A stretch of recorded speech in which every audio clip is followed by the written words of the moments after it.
Good morning and welcome back to Gaming with ADHD. Today we are going to take a look at the GI Joe Deckbuilding Game released at Gen Con by Renegade Games. Now, I am going to do an unboxing of the game itself and the bonus box that came with it when I purchased it at Gen Con. And then I will, you'll see it kind of jump, and I'll actually give a little bit more of a breakdown on how the game plays, and then a little bit more of a review of what I thought about the game. I will talk a little bit about the game as I'm doing the unboxing. I did have the opportunity to get to play the game while I was at Gen Con, but we didn't get through the entire thing, so hence why the video is going to be broken up into a few separate parts. But anyways, without further ado, let's get into the game and take a look at what you get inside. So, first off, I do want to point out that I am in love with the art. They got a great artist who really catches the GI Joe feel in the game. You've got the Raven, the Rattler, Sky Strikers, I forget what that little thing is. You've got Vamps, Hiss Tanks. I mean, this is just screaming to an 80s kid, all of the big characters, Zartan, Destro, Cobra Commander, obviously,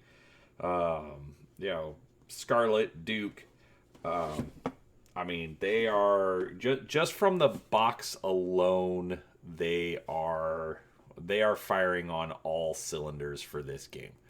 As we can see here on the back, you get 117 player cards, 24 Cobra cards, 24 complication cards, 36 mission cards, tokens, trackers, game aids, all sorts of stuff. So. This is a cooperative game, so you are working together. It is you versus the game, and let's take a look at what we get. All right, so ad for GI Joe the role-playing game, which is actually going to be kind of interesting. I haven't heard much about it, but I am sort of interested. And then we've got an ad for the Transformers deck building game. All right. We then have our rulebook. Got Leatherneck and Tunnel Rat here on the cover. Now, from playing it at Gen Con, the rulebook is not the worst that I've seen, but it's not very great either. It's a little difficult to understand, but we think we figured everything out. So I will get into that a little bit more. One thing I did like, so they talk here about the story packs. Basically, these are the stories of the for the game, basically the missions that you're trying to complete. The first one is the mass device, which is probably one of my favorite GI Joe stories, and then Operation Total Control, which is a new GI Joe story. All right, we've got our tokens and tracker. So this is the threat tracker for the game.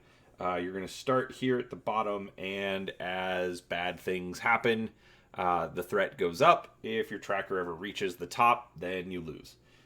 This is the side for 1 or 2 players. This is the side for 3 or 4 players. So you can play the game solo, but it is best when you can kind of play it in teams. We've then got the reserve card. The point to that is when you are playing in solo or 2-player games, if there's a card that you want to save, you can put it on the reserve and keep it there and pick it up at the end of your turn. So you don't have to burn through or discard all of your stuff right away. Yes, I am punching all of this early because there's not many of them anyways. All right, we've got success and failure tokens. So put those down there. All right. So that is our success token,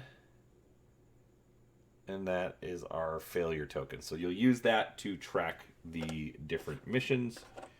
And then we've got a Cobra tracker and looks like a little explosion tracker.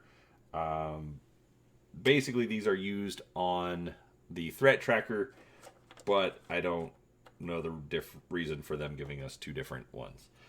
This is nice. This is just a small end of round tracker. So basically just reminds you what to do, activate any of your penalties, increase your threat, and then the round ends. If you are playing solo, it is double-sided so that you get a couple of turns where nothing happens at the end. Or, well, you get one turn where nothing happens at the end and then another turn, basically giving you a little bit more time to build up your team and go from there. All right, this is the hanger card. I will explain this a little bit more here shortly, but basically you need vehicles to go on your missions, and so this is where you keep the vehicles until they are used. All right. We've then got our mission cards. These are tarot sized, so a little bit larger, but they do have a good look to them. All right. Actually, I am just going to zoom in and hold it here. All right. So, you've got all of your mission cards, and you're going to basically select 3 of them at a time. So you've got 6 different cards for each act. Basically, it uses the standard 3-act method, so Act 1, Act 2, Act 3. And so it does allow for the replayability of the mission in that you're not going to have the same ones every time. But we've got Uncover the Double Agent, Protect the Satellite, Prevent the Launch, Find the Tracking Device, Decode Cobra's Secret Transmission, and Rescue the Scientist. So that's just for Act 1. If you are familiar with the Mass Device story, this is, outside of the fact that obviously they've got art for Shipwreck and Lowlight and Mainframe, yes, that is how big of a GI Joe nerd that I am. Outside the fact that they have those characters in there, it is basically just retelling the story of the Mass Device.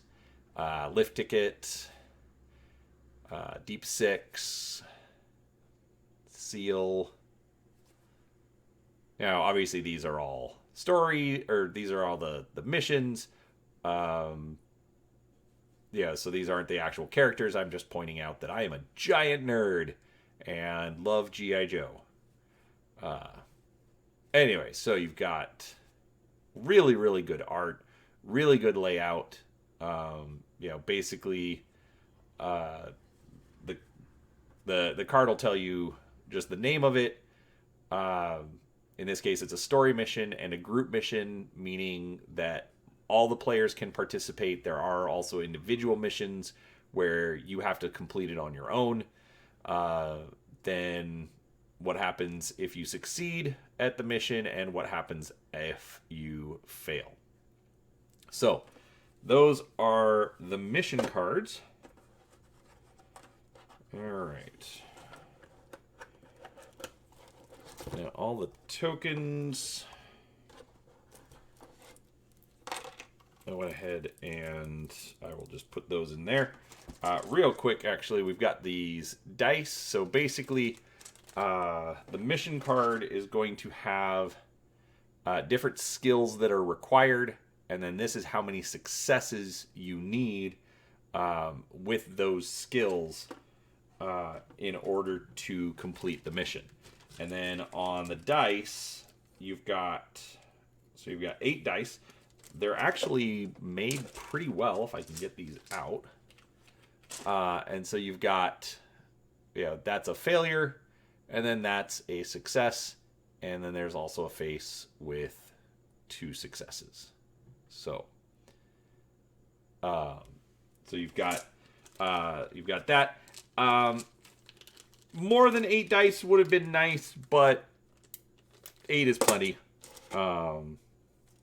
From when we played the game. Let's see here.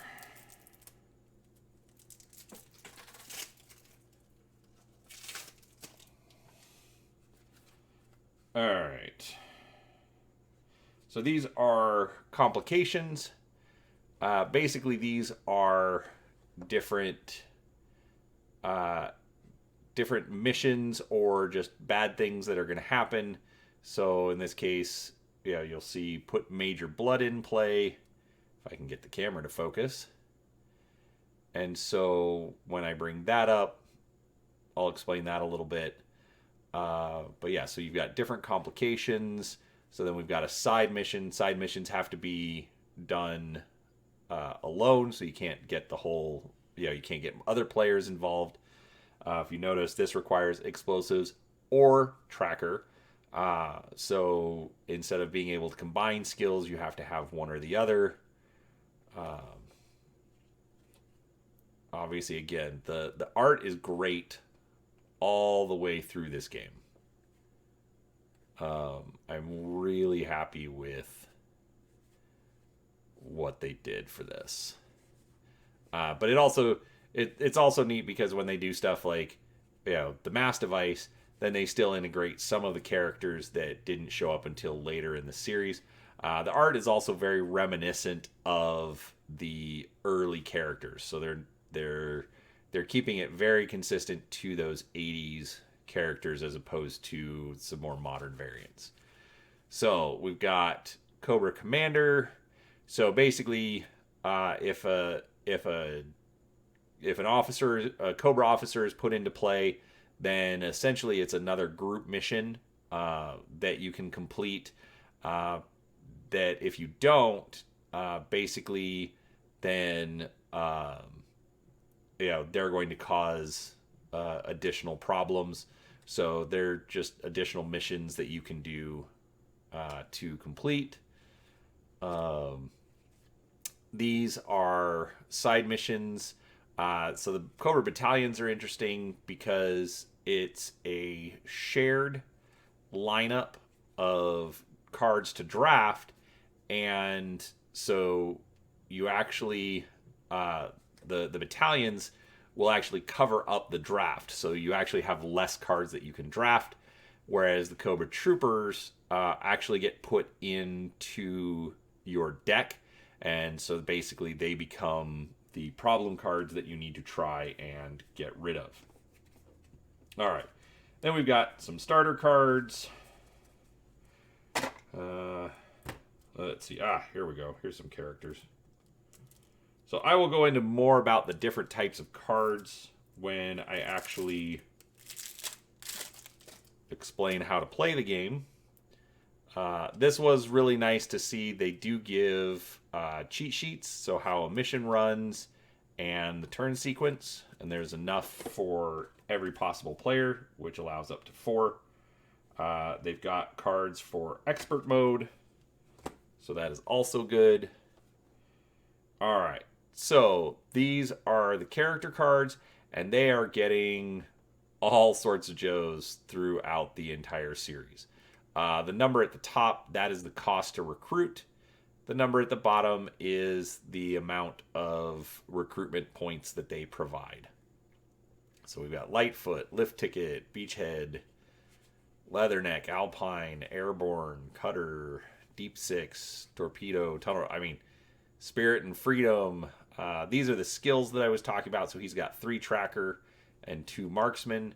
So depending on what a skill or what skills are needed for a mission, those are what they provide. You can always also say, oh, well, I'm not going to use CoverGirl's explosive skill. I'm going to use that as a wild skill. and that'll make more sense when I'm describing the rules. Here are the missions. You've got the Vamp and the Awe Striker, the Ram, the APC. I mean, this is just...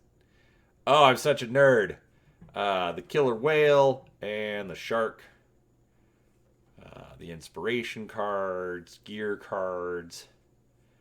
Alright, so these are the leader cards. Everybody starts with 1 leader, and they also start with a promoted leader that's off to the side of their deck.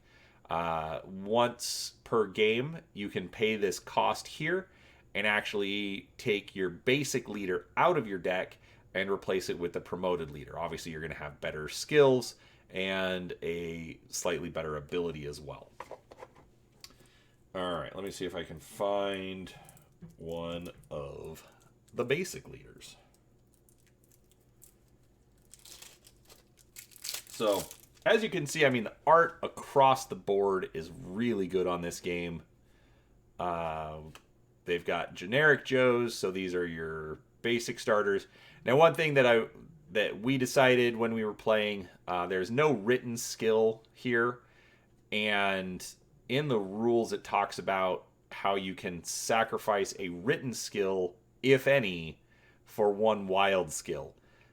He doesn't have a written skill, but we played it that these could be used for a wild skill anyways. That may be wrong, but I did check with the Renegade Games crew at the booth, and that's what they said they were doing. So we went with it. All right, so here is the basic leader. So I'll put these side by side so that we can compare. So obviously the promoted version is going to give 2 recruit points. She has a second skill, so she's got 4 martial arts instead of 2 martial arts. And then she also has 4 tech. And it looks... Okay, so if Scarlet so for the basic, if Scarlet starts a mission, target player may destroy 1 card in their discard pile. If Scarlet starts a mission on the promoted version, each player may destroy 1 card in their mission pile. So, as I said, better ability, more skill, definitely, better if you can get her in the deck. So, but for our leaders, we've got Scarlet and Snake Eyes and Duke and Lady J and Roadblock and Flint. So you get 6 different leaders to start with. It is only a 4-player game, but that does at least give you a little bit of variety. All right, now really quick, we've got the bonus box. So you get a constructible hanger, an alternate round marker, and then Don Moreno and promoted Don Moreno character cards. So this is it. You get a new leader, which is Don Moreno. We were calling her She Snake Eyes because I have never heard of this character before, but she kind of looks like Snake Eyes and has an Arashikage symbol on her chest. So we went with it. I do like the fact that they gave another leader card so that it does change up your gameplay options if you want, but it's also a character you may not have heard of, so you're not necessarily feeling like you're missing something if you don't have it. So she's going to gain an extra stealth and 3 martial arts skill, and gets 1 wild skill for each Cobra officer in play. If none, draw 2 cards and discard 1. So, definitely a better skill than you get out of the basic card. Anyways, she looks pretty cool too. So we will add that. All right, now this hanger, this is actually kind of cool. I'm not going to assemble it right now, but basically so this is the normal hanger that they give you. Okay, you're just going to put, if it would focus, you're just going to put the cards, down below that are available in the hanger. Whereas in this version, there are these slots here at the top, And so you can actually put the cards there. So it occupies a little bit less real estate on the table when you're playing. And then the end of round token, it is exactly the same as far as what it does, but it's got some gloss varnish on it and some extra color, and so it just looks nicer. And that's what you get out of the bonus box. So that is the unboxing for GI Joe, the deck building game. Give me a minute. For you, you won't notice that it's a minute. But give us a little bit of time, and we will be back with a review on how the game actually plays and my thoughts. So, back in a minute. All right, so now that we've taken a look at the contents of the game, let's take a look at how the game itself plays. Now, I've done sort of a condensed setup here. I say that because if you've watched any of my previous videos, you know I have a very small recording area, but we'll make it work. So, over here, we have the threat tracker. As you can see, there is a Cobra symbol right here. This is a token that during the game will move up and down the track. If that symbol ever reaches the very top, then the game is over and the Joes have lost. You're also going to set up a hangar area. Whenever you recruit a new transport from the recruitment row, you will put it here in the hangar with all of the other vehicles. Now, these are available to all players to use during their turn if they are available. We'll get to how they get out of play here in a couple of minutes. Now, you're also going to have a stack of story missions.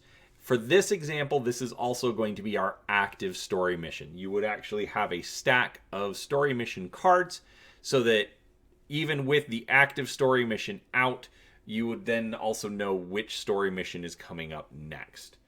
You're then going to have a deck of complication cards, a deck for your Cobra officers, a deck for your Cobra battalion, and a deck for the Cobra troopers.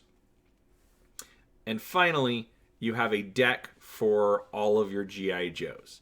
Now, this will be all sorts of cards from transports, equipment, utilities, which are sort of one-off effects, and the different Joes that you can recruit into your deck.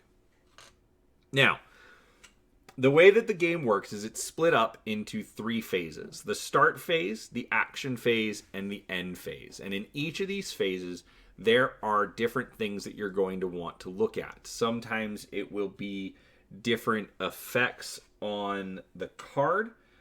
Sometimes, like so here with Cobra Commander, it says at the end of each round, let me get this to focus. So at the end of each round, discard all uncovered main deck cards in the lineup, and the story mission has +3 difficulty. So, you know, the different cards will have different effects. At the end of each player's turn, the story mission says that each player will gain a Cobra Trooper. Now, when you gain a Cobra Trooper card, that will actually go into your deck so that when you draw it, you end up with these side missions that basically reduce the number of cards you're going to have in your hand. If the Cobra Battalion is put into play, that is actually placed on top of one of the cards in the recruitment row. And if you ever have to place a 6th Cobra Battalion, then that also triggers a loss of the game. Now, the way that the game will work is after you've gone through the start phase, looked for any starting effects, you then go into the action phase, and that's divided into 2 parts. The first part is the mission phase, where Joes will attempt to either complete story missions or different side missions. And then a recruitment phase, where you will buy new cards from the recruitment row. Now, missions are broken into either group missions or side missions. So this Cobra Trooper, for instance, is a side mission, which a side mission basically means that only the active player can attempt it. So with, if I can get this to focus. All right, so in this case, when gained, placed into your discard pile, play this card during your turn. If this card is not defeated by the end of your turn, discard it. So if you ever draw it, you put it into play immediately. Now, group missions, there are something that all of the players can participate in. So I'm going to show you really quickly an example of how to accomplish a mission. So for starters, I'm going to take the Awe Striker. So all of the vehicles that are available in the hangar are available for each or for any player to use on their turn. So in this case, I'm going to start with the Awe Striker, and it has a capacity of 3 Joes. So from my hand, I have Snake Eyes, Stalker, and Cover Girl that I'm going to put into the Awe Striker. Now, in a normal multiplayer game, any number of players can contribute any number of Joes, but the active player has to contribute at least 1. Now, every player can contribute any amount, so the active player can fill up the entire vehicle if he wants to, or each player can contribute 1. In this case, obviously in a 4-player game, 1 person would be left out. And so I'm going to try and accomplish the story mission. Now, the story mission, when it's put into play, if it has one of these red squares on it with a number, you're going to put a number of complications with the story mission face down. So when you go to accomplish or to attempt the mission, the first thing you're going to do is take the complication. You're going to reveal it, and in this case, it's a side mission, and precision strike, meaning that it gets assigned to one of the players. So this says, at the end of your next turn, fail the current story mission and discard this card. So basically, it gives you a reason that you need to get this taken care of, because when you get assigned this, it goes into your play area and remains there until the card effect tells it to go away. So in that case, I have to, by the end of my next turn, complete that side mission. So the side missions end up being sort of, distractions, kind of keeping you away from the story missions and providing time for the threat tracker to go up. Now, with this particular story mission, so there's a couple of things that we want to pay attention to. So the first thing is, here at the top is the little bit of story for it. So if Cobra is able to launch the satellite into space, their device can pinpoint any target in the world. So it tells you why you're doing the mission. Now, over here on the side, you're also going to see this tank silhouette. What this means is if you are using a vehicle that also has the tank silhouette, you're going to get some sort of a bonus. Down at the bottom of the card, this large number is the number of successes required to complete the mission. In the blue section, you're going to see the effect that you'll get if you succeed at the mission. And in the red section, you're going to see what happens if you fail. So if we succeed, the threat will go down by 2. And if we fail, the threat will go up by 1, and the Baroness will come into play. Now, also along the middle, you're going to see, in this case, martial arts and explosives. Those are the skills that are required in order to complete the mission. So the and means that you can use both skills. Sometimes it will be an or option, meaning you can use one skill or another skill. And then sometimes you'll only see one skill. So in this case, I'm trying to get 5 successes using martial arts and explosive skills. So let's take a look at the Joes that I've selected for this mission. So, first off, we've got Cover Girl. Over here, underneath her picture, you can see that she provides the explosives and the tech skills. And the number 4 means she will provide 4 dice when using either of those skills. Now, those numbers don't always have to be the same. In this case, they are. For our next Joe, we've got Stalker. So, Stalker is going to provide the tracker and the martial arts skills at 3 dice each. Now, he also has a bonus ability where if Stalker is the only Joe on this mission, he's going to get 3 wild skill. Now, that means that he just gets to add 3 dice regardless of the skill needed for the mission. And then our final Joe is Snake Eyes. Now, in this case, we want to pay attention to the fact that he is a leader. He has a skill of stealth at 2 dice. And then also, if Snake Eyes defeats a side mission, target player draws 1 card.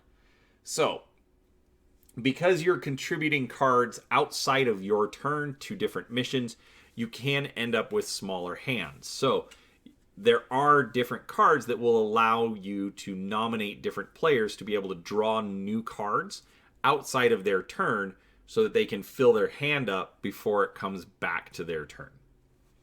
Now, the last thing I want to point out is our Awe Striker card. So, a couple of things. We've already got our crew capacity. We've then also got the tank silhouette, which, if you remember from our story mission, it also has a tank silhouette. So, that's going to come into play. So, the first thing says if a leader is on this mission, you get +2 wild skills. So we're going to get another 2 dice because we're using Snake Eyes. And then, because the vehicle has the tank silhouette, and our story mission also has the tank silhouette right here, we're going to get +3 marksman skill as well. So we're going to get 3 additional dice if we're using that skill. So, we're not using that skill, but that's fine. Alright, so the skills required in this case are martial arts and explosives. So, let's go ahead and just zoom in. So we've got Cover Girl with 4 explosives. We've got Stalker with 3 martial arts. And then we've got Snake Eyes with 2 stealth. So, since we need martial arts and explosives, we're going to take 4 dice from Cover Girl, and we're going to take 3 dice from Stalker. Now, with Snake Eyes, even though he doesn't match the skill, I can still take that and say, all right, even though he only has 2 stealth, I'm going to substitute that for 1 wild die. So I'm going to get to add 1 additional dice. And then finally, because he is a leader, I'm going to have 2 additional wild dice. Now, as I said earlier, I think 8 dice might be a little low. In most cases, it's not a problem. But in this case, I need 10 dice and I only have 8. So we're going to go ahead and roll the dice. I've got 2 failures, so we'll re-roll those for my extra 2. So we've got our final total. So in this case, that was sort of ridiculous. I got 10 successes and I needed 5. So in this case, we're going to take this story mission. We'll set it to the side. And let's zoom back out. We'll also take this success token and we'll put that on top. Now, to win the game, you only have to succeed at the final mission.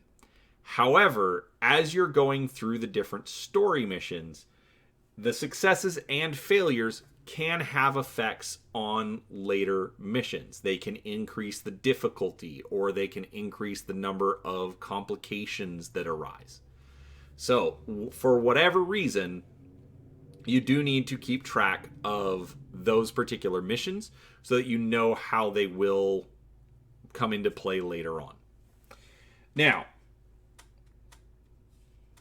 once I've finished the mission, I'm then going to take the transport that I used, and in this case, instead of returning it to the hangar, I'm then going to actually put it into my discard pile off to the side.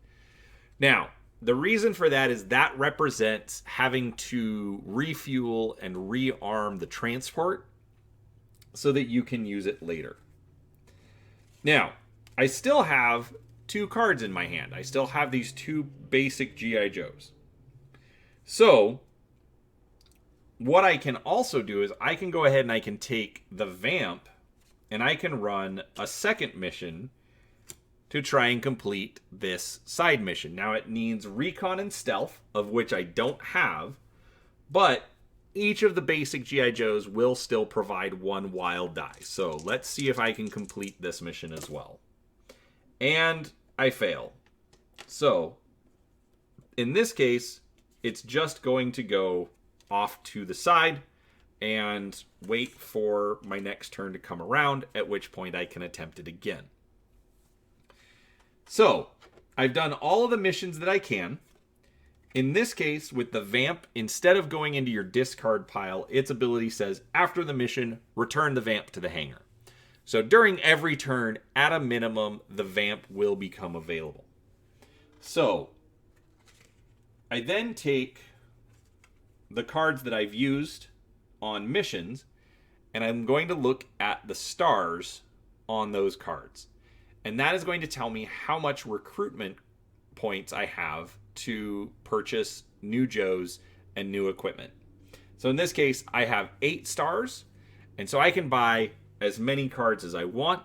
The circle in the upper left, that represents the cost of the card. So because I have 8, I'm actually going to spend 4 and purchase a Sky Striker. Now when I purchase this, instead of putting it to my deck, I'm actually going to put that right into the hangar, and we're going to draw a new card.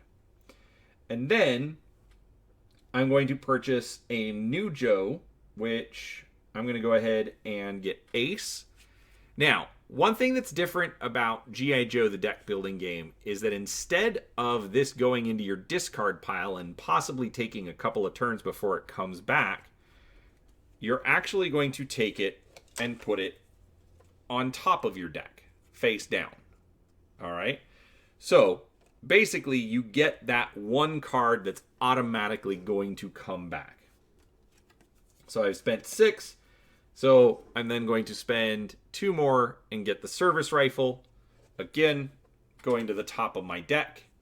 And that completes that phase. Then I will take all of my cards, I will put them into the discard, and I'll go on to the end phase. So, during the end phase, I'm going to review any mission effects. So say that I hadn't attempted the story mission.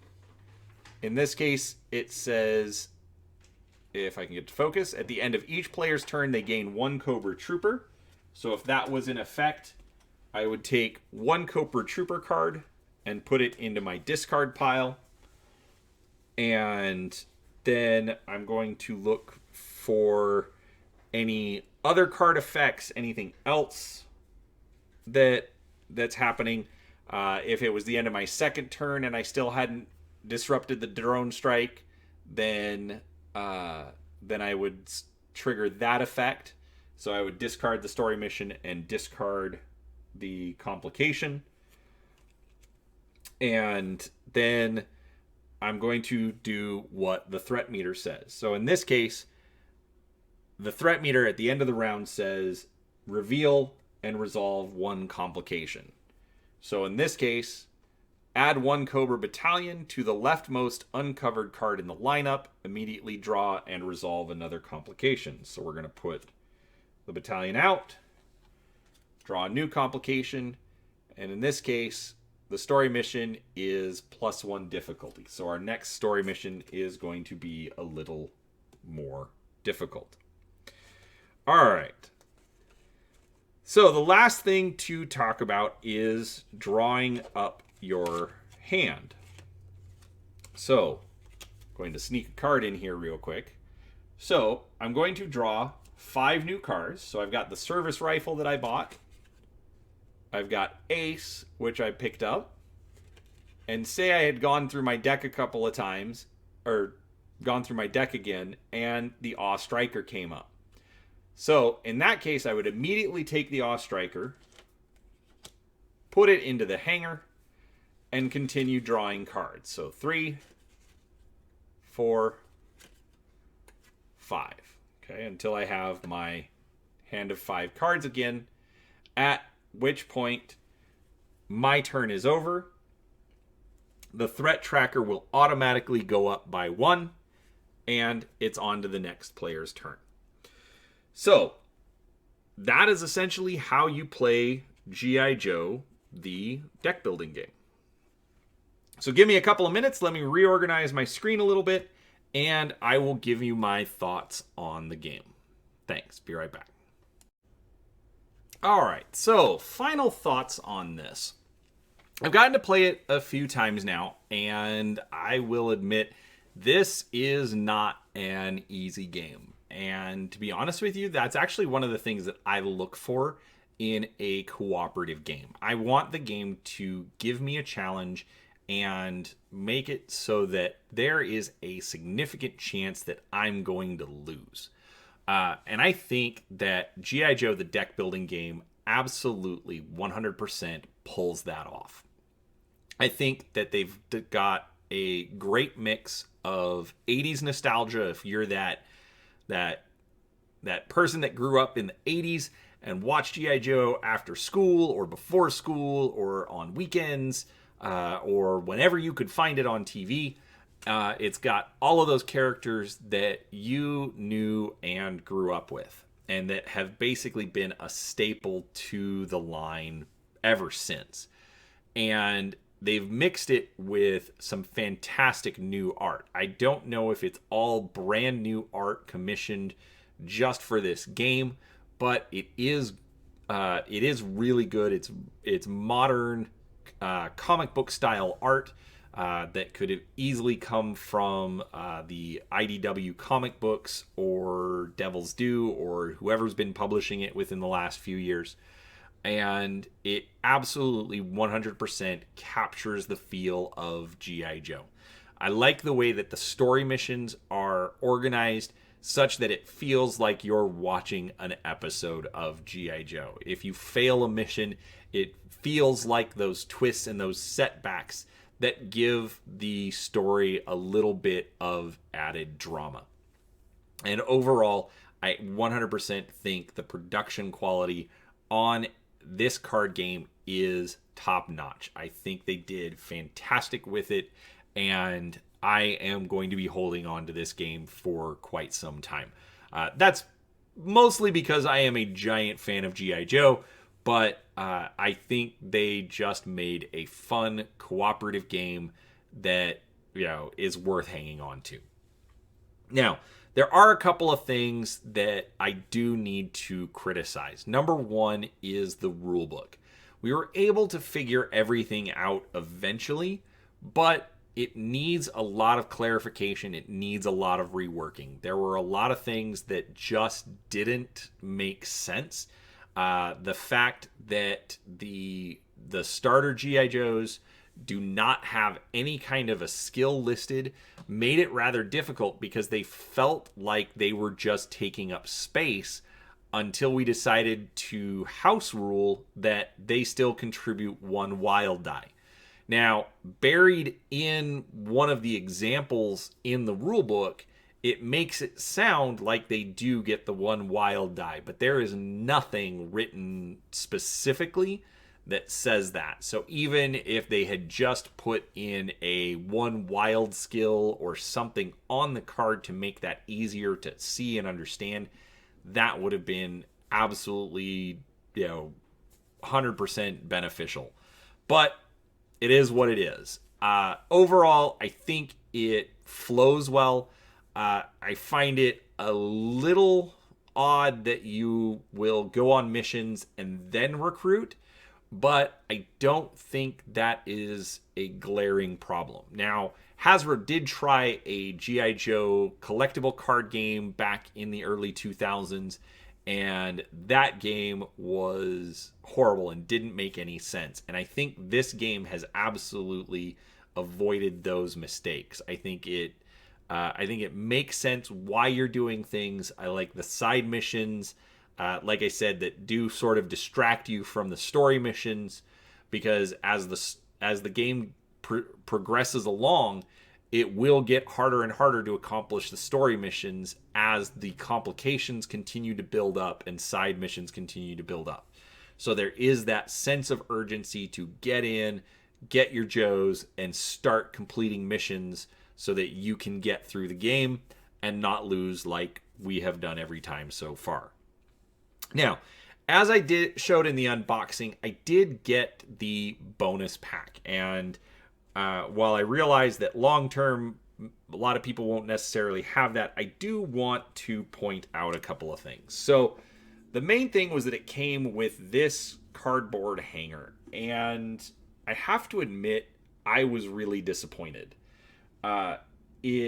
First off, it doesn't assemble well because of the way that the slots are.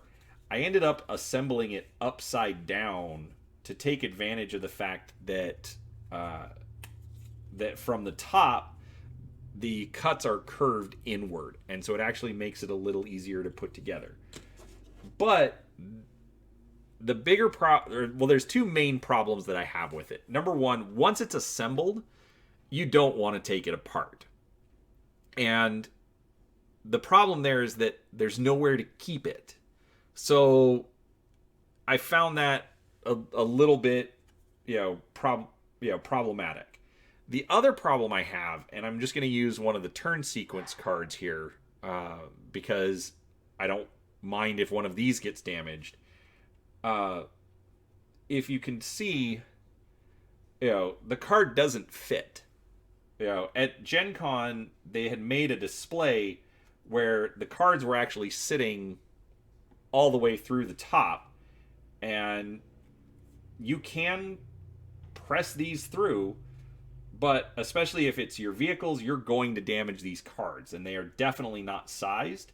So you can see here on that corner, as I tried to push it through, it's now damaged the card a little bit. So, like I said, it's a turn sequence card, so I'm not really worried about it. But for your regular cards, you're not going to want to use this because you're either going to damage the card or you're going to damage the hanger trying to get it set up. So that was a little disappointing out of the bonus box. The nicer end phase token was nice, and having another leader was really good, but I wish there would have been some changes to the hanger or maybe something else added. I honestly don't know what else they could add, but it is just a disappointment that I found, and something that if you're worried about missing out on the bonus pack, something that may either take into account or may just delay you picking it up. I don't know, but overall, I absolutely recommend the game.